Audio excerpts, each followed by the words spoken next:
We all know that there's a housing crisis in Santa Barbara, and I'm here today to talk to you about why rent control is not the solution. Proponents of rent control say we have an affordability housing crisis and that rent control is the solution, but they fail to see how supply factors in. Rent control would, number one, make it harder for everyone to find a rental, number two, disproportionately hurt lower income renters, and three, cause the rental inventory to become deteriorated. Let's talk about number one, why it's harder for everyone to find a rental. First of all, nobody builds new units. Why would they? It discourages new construction. Inventory tightens, vacancy rates get worse than what they already are, and a lot of people will take their rentals off the market.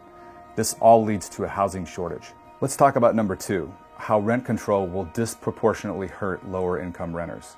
Landlords are selective. They base their selection on very narrow criteria, and they're business owners. And generally what happens is lower income renters are not competitive in this selection process. Lower income renters already have a hard time in Santa Barbara finding a rental, and with rent control, it gets even harder. Let's talk about number three, how rent control will cause the rental inventory to become deteriorated. Rental property owners are running a business, and when they don't see the return on this investment, they do not invest back into their properties, and what happens over time is the properties just get deteriorated. So here's the bottom line. Rent control will make the housing shortage crisis worse by reducing the supply of rental housing, slowing new construction, and making it harder for an owner to maintain and improve their properties. So let's talk about the solution.